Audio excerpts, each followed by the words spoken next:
আজকে এসেছিলাম মাঠে, আর ধানের অবস্থা দেখছো। এইভাবে যদি ধান ভেঙে পড়ে যায় তাহলে কি কোনো কি বলবো, ধানে কি ফলন হবে কি? আর কি সুন্দর ধান, আর এই পাশে বেগুনের চাষ দেখতেই পাচ্ছ।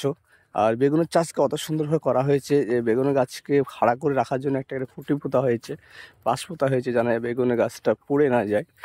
আর দেখতেই পাচ্ছ সাথে আছে পালং শাক। এই শাকটা তোমরা খেয়েছো, অনেক সুন্দর খেতে। তারপরে আরেকটা শাক আছে, এই শাকটা কিন্তু কলমি না কী শাক বলে, এই শাকটা কিন্তু খাইকা শাকই হয় এটাও। আর এই জমিটা দেখতেই পাচ্ছ, এই জমিটা চাষের জমি, কীভাবে চাষ করা হয়েছে ট্রাক্টর দিয়ে। আর এই পাশে একটা হচ্ছে, এটা হচ্ছে ভুট্টো চাষ হচ্ছে। মানে গ্রামের পরিবেশে আসলে আর বুঝতে পারো কীরকম। এই যে ভুট্টো চাষ, এখানে হচ্ছে ভুট্টো চাষ হচ্ছে। তারপরে পাশে এখানে এটা হয়, এইসব বানানো হয়তো গমের চাষ করবে, বেশিরভাগ গমের চাষ হয়।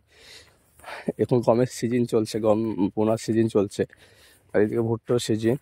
আর এদিকে ধান কিছুটা রেখেছে, হয়তো পাকেনি, সেই কারণে এখানে কেউ কিছু অল্প করে ধান কেটেছে। আর আমরা যাচ্ছি মাঠের মধ্যে। আর এই আলুটা খুব অনেকটা বড়, মানে চলাচল করার জন্য এতটা বড় আলু খুবই ইম্পর্টেন্ট। তো যাই হোক, চলে আসলাম এখানে। তো এখানে এসে দেখলাম একটা পুকুর, এই যে পুকুর। আর পুকুরে এখানে একটা সাইডে পুকুর টাইপের করা হয়েছে। তারপরে এই শুয়ে থাকার জন্য, বসে থাকার জন্য একটা মাছা করা হয়েছে। আর এটা মোটর ঘর।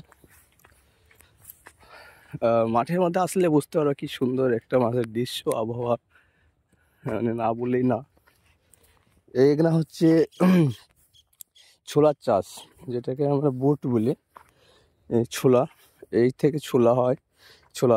আর এটা হচ্ছে তোমার, এটা ছিমের চাষ, ছিম। তারপরে এখানে আবার ধানের চাষ চলছে। তারপর এখানে কালাই কিন্তু বোনা হয়েছে, যেটা ডাল খাওয়ার জন্য ব্যবহৃত হয়।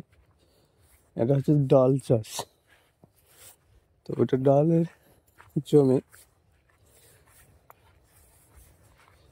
তো ওই সাইডে কিন্তু আরও অনেক সবজি দেখতে পাচ্ছি, অনেক চাষ দেখতে পাচ্ছি।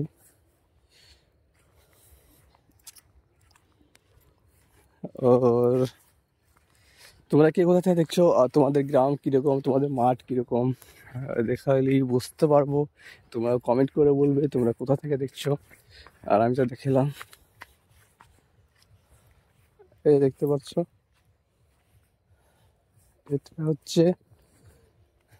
এটা হচ্ছে এখানে পালং শাকটা আছে। পালং শাকের সাথে সাথে এখানে আলুর আলু চাষ হবে এখন। তো এটা এখন দেখতে পাচ্ছ এখানে আছে টমেটোর বীজ। আর এই দেখতে পাচ্ছ এটা হচ্ছে কি বলে, এটা বলে গেলাম নামটা, যাই তোমরা বলবে। আর এটা হচ্ছে পটল, মরিচ,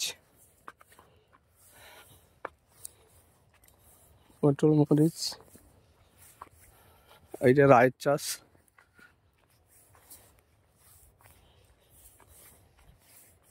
দেখতে পাচ্ছ কি গাছে ফুল হয়েছে, অসাধারণ।